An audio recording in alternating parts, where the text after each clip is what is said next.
চট্টগ্রামের ব্যস্ততম ও ঐতিহাসিক এলাকাগুলোর মধ্যে অন্যতম হাজারী গলি। প্রতিদিন হাজার হাজার মানুষ এখানে কেনাকাটা করতে আসেন। কিন্তু কখনো কি ভেবে দেখেছেন এই এলাকার নাম হাজারী গলি কেন হল? আজকের ভিডিওতে জানব হাজারী গলির নামকরণের ইতিহাস। সাথে আছি আমি এস এম ফারুক। সময়টা ১৬৬৬ সাল। মুঘল সেনাপতি বুজুর্গ উমেদ খাঁ চট্টগ্রাম জয় করার পর এখানে মুঘল শাসন প্রতিষ্ঠিত হয়। এরপর নগরীর গুরুত্বপূর্ণ এলাকাগুলোতে মুঘল সেনা ও প্রশাসনিক কর্মকর্তারা বসবাস শুরু করেন।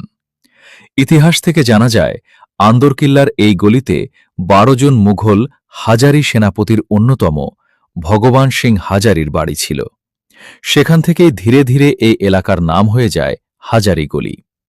মুঘল আমলে হাজারী ছিল একটি গুরুত্বপূর্ণ সামরিক পদ। একজন হাজারী সাধারণত ১,০০০ সৈন্যের অধিনায়ক হিসেবে দায়িত্ব পালন করতেন। ধারণা করা হয় এই এলাকায় এমন কয়েকজন হাজারী পদধারী কর্মকর্তা বসবাস করতেন, যার ফলে এলাকাটি মানুষের কাছে হাজারী লেইন বা হাজারী গলি নামে পরিচিতি পায়। বর্তমানে আন্দরকিল্লা ও লালদিঘি সংলগ্ন হাজারী গলি দেশের অন্যতম বৃহৎ ওষুধের পাইকারি বাজার এবং স্বর্ণ ব্যবসার কেন্দ্র হিসেবে পরিচিত।